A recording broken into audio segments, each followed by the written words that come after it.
Well, hey, I'm Bill DeVille, and I'm here with Laura Rogers and Lydia Slagle. Nice to see you both. Nice Glad to be see here, you. for sure. How's it going?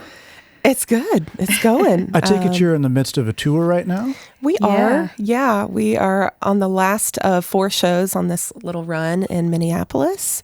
We've just released a record a couple of months ago, and so we're just doing shows here and there, not too much. We've got little kids at home, so we try to keep a good balance of shows and home life. But it's been great. So let's take the listeners back to the very beginning. Now, you were kids that sang in church, right? Mm-hmm. So, and I read someplace that you were meant to be solo artists, both of you. So how did it work out that you started Secret Sisters?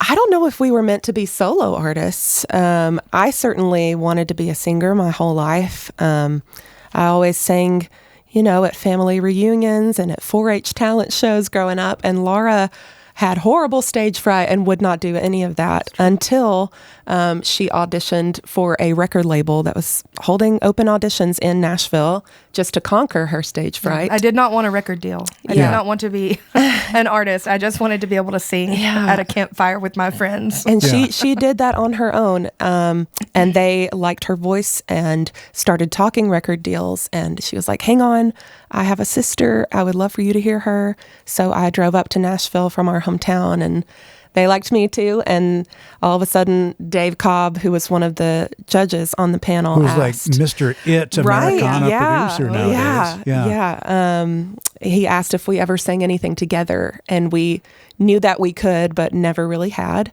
So we sang like 2 songs that we knew and could sing together, and the rest is history. 2 months after that, we had a deal, and been going ever since. That was 2009. Yeah, and I recall it must have been 10 you came here and we did a session. I believe we had a lovely chat, and I think we did another one at Americana Fest a few years later. Yeah, you're probably right. Long relationship here. So it's so nice to see you. How did you get through the pandemic? Was that, how did you navigate that as musicians? We had babies. It was a very tumultuous pandemic for us and for so many others. Yeah, there was really no navigating for us. I mean, we did the kind of typical, live stream performances where people could contribute money digitally. We did make an EP during the pandemic. We were able to safely get together in the studio and release an EP during that time with some songs that we had already written and songs that were covers.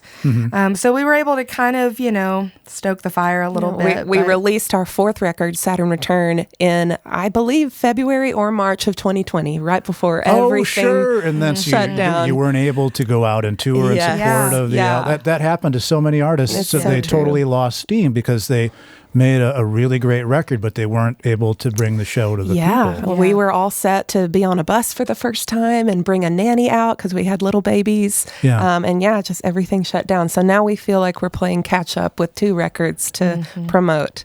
But thankful to be out here, nevertheless. One thing I read about the album, this is the first time that you recorded in the town that you grew up in, Muscle Shoals. How is that different, than relocating to, Nashville or wherever else you've made records?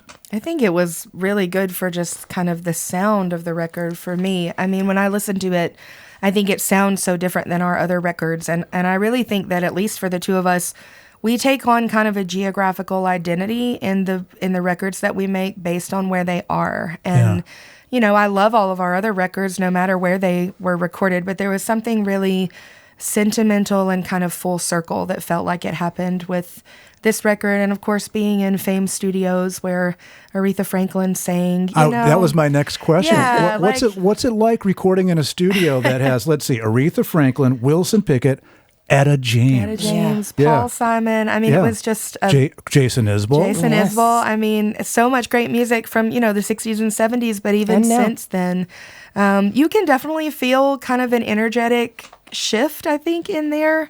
You're just aware of it.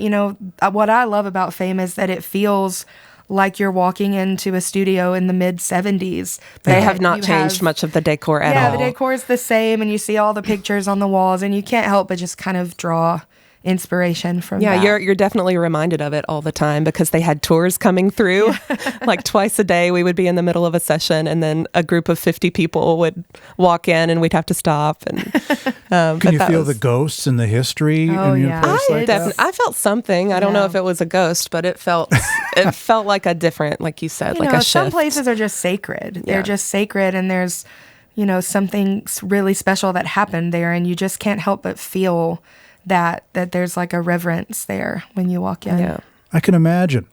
And the producer, you worked with John Paul White. Mm-hmm. What's it like working with John, of Civil War's fame, of course? Yeah. I mean, he's great. He, we didn't meet John Paul until probably 2011 or so, but he actually grew up just 10 minutes down the road from us in St. Joe, Tennessee. But yeah, when we got in the studio with him, it just felt like so comfortable and easy. It's something about working with someone who grew up in the same place as you, the same way. It was just a very easy, an easy relationship in the studio. Yeah, we also worked with Ben Tanner, who, of course, played keys and other instruments for the Alabama Shakes. And so, he's also from our area, and just the combination of those two guys just really kind of pulled us into places I don't think we would have been adventurous enough to go on our own. But they also, one thing that I loved is just as a female, we're not super pushy females, and sometimes we have a tendency to kind of just go along with whatever's happening, but they really defaulted to us as kind of the people steering the ship, and it felt really nice to be kind of heard in that way, especially when we were outnumbered by men, and they're wonderful men.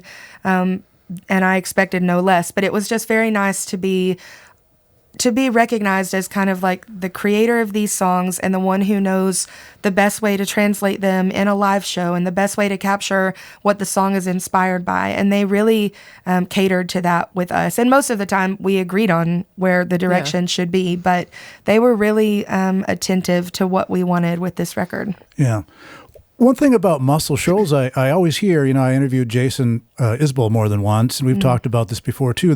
Seems like a disproportionate amount of excellent musicians in Muscle Shoals. Is there like music in schools or something? Actually, no. Not really. I think a trouble spot. It must be church then, I suppose. Huh? I think it's a culmination of things. I think there are a lot of churches there that contribute to musicality, and we're kind of in the middle of this great area where there's the Delta Blues that is close by, and then there's Nashville country, and you get so many different kinds of music that are just in this centralized location in Florence. And I think it could be from that. We grew up in a bluegrass family. Our dad did bluegrass music every weekend growing up. He still does it today. So we were really surrounded by a lot of gospel and bluegrass just our entire lives. And I think a lot of people in that area were too. Yeah. And there's just, this may sound disparaging, and I don't mean for it to, but there's not really a lot to do. Yeah.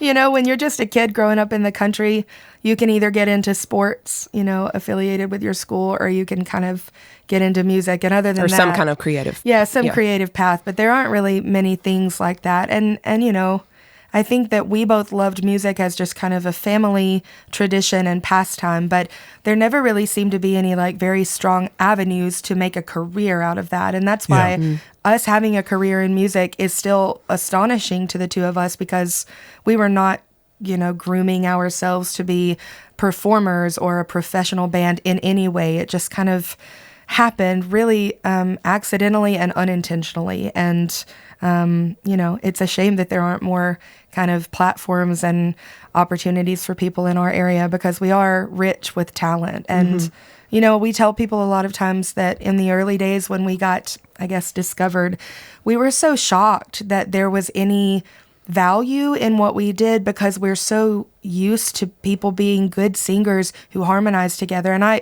I'm not joking when I say, if I took you to our hometown, I could find you a handful of sibling duos who sound as good as we do. And so to us, it was just commonplace. Yeah. But apparently everywhere outside of that little town in Alabama, it's pretty, it's special, and people respond to it. And it still surprises us even after all this time. Yeah.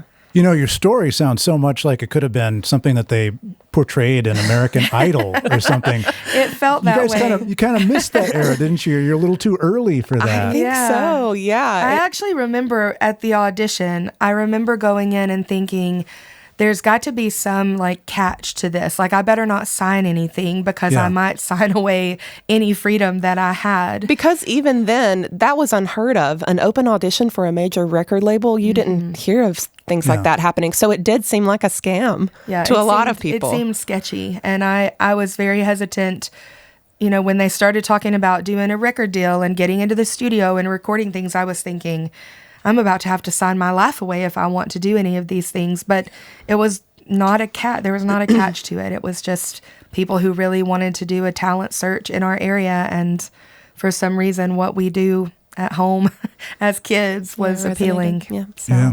Well, let's talk a little bit about the new record, Mind, Man, Medicine. We've talked about John Paul White and Ben Tanner, who produced the album. And the first single called All the Ways, a lovely song. How did you get Ray LaMontagne involved? So Ray was actually one of the very first tours that we did in 2010. It was Ray LaMontagne and Levon Helm. Oh, wow. Which was nuts on its own. But yeah, we just got to know him through that tour. And over the years, he has had us record on things with him, sing with him. We've gone on a lot of tours together by now. Yeah. And so we just jokingly, when we were recording that song, we thought it needed something else or some kind of feature. And his name sort of rose to the surface, and not in a million years, we did not think he would say yes to that because he keeps to himself. Sure. So when he said yes, we were just taken aback and so grateful. We love what he added to it. It's just, if you listen to it, you would think that he was standing in the middle of a studio in fame in the 1970s singing, a classic R&B song. He kind of looks like one of those dudes from the 70s. It made so much sense, and I can't imagine that song without him on it anymore. It was just a perfect combo. Well, that's a winner of a song. My other favorite, the one you just performed a little bit ago, Paperweight. Oh, thank you. It has hints of so many things. I mean, it's got the boom chicka boom Johnny Cash beat a little bit. I love that. And the harmonies, and it's so upbeat, and it makes you feel good. It's a total hit in my world. Well, thank you. That's the only world that matters. So how did the song come about? That song I wrote with a girl named Kate York in Nashville. I just went to her house one day. She started strumming her electric guitar, and I had been listening to a lot of 90s Kathy Mattea, like that the world. Country hits of like the 90s. Prime country. Yeah. And so I was interested in going in that direction. And we just started talking about how I, myself, am easily persuaded, but my husband has always been this source of stability for me. He keeps me grounded. And so we just built upon that idea and how someone can really be your paperweight and hold you down. So that's kind of where it came from. It works well. Thank you. Does the songwriting process always work that way, or do you sometimes write together? Oh, we mostly write together. I recently have just kind of gotten into writing with other people. We both have. But usually how it comes about is one of us has an initial idea, a melody or a line, and we build upon that when we get together. We live in different cities, so we just kind of have to trade back and forth. But that's usually how it goes. Laura's more lyrically driven, I'm more melodically driven, so that usually works in our favor. Yeah. I still remember, it was a few years ago, before the pandemic, you played a few shows at the Minnesota State Fair. Oh, yeah, we did. Oh, yeah. Tell us about that experience. That was fun. It was an experience. I remember, who doesn't? This is terrible, but I just remember the food. Yeah, and it's all on a stick. I don't know if that's a national thing. It's so or if convenient that's to just walk around double fisting carnival food. What was your favorite? Do you remember your favorite food? I know I got a funnel cake. That was there was a funnel cake, and I know I had a corn dog because Southern girl can't resist a corn dog. Sure. I was just taken aback by how big it was. It was so big. It's massive. It was so big. And I remember being really surprised at how many people came to hear us because, we're not, a typical big headliner, especially at events that are that massive. But that was and we haven't really done very many fairs, honestly. You never done like the Texas State Fair? Never. Actually, I hear that's the one that's bigger than ours. Is the it? only one. Really? Yeah. Well, we like yours better. So. You guys Yeah. Your harmonies, everybody's talking about artificial intelligence, AI nowadays. Do you think your harmonies could be replicated by AI?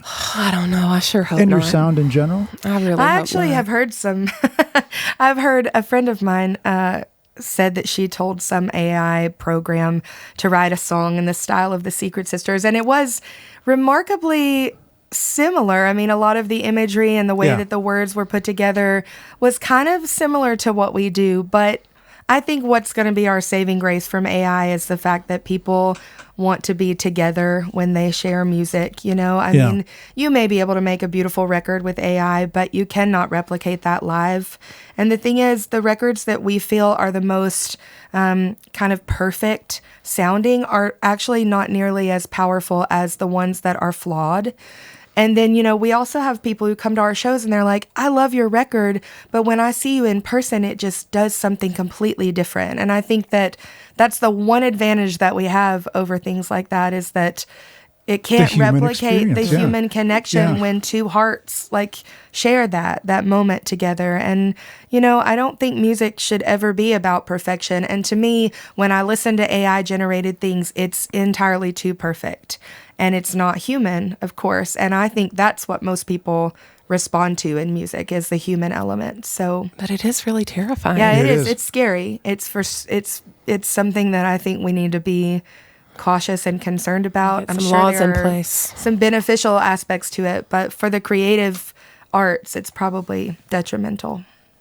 Well, thanks for restoring my faith. It's hard. You have to hold on to the tiny shred of hope that we still have left. But we just see it every night. We see, and especially coming out of the pandemic and not being able to be together. I mean, we could do, Instagram live streams all day long. But when you're in that room and that energy is being transferred between people who have emotions and experiences, it's just, there's no computer program in the world that can replace that because it's bigger than computer programs. So I try to hold on to that when I see the dismal news.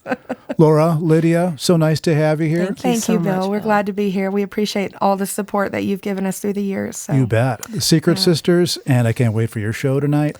Thanks very much for coming by. We appreciate it. Thanks a lot, y'all. Thank you. The Current is public media made possible thanks to member support.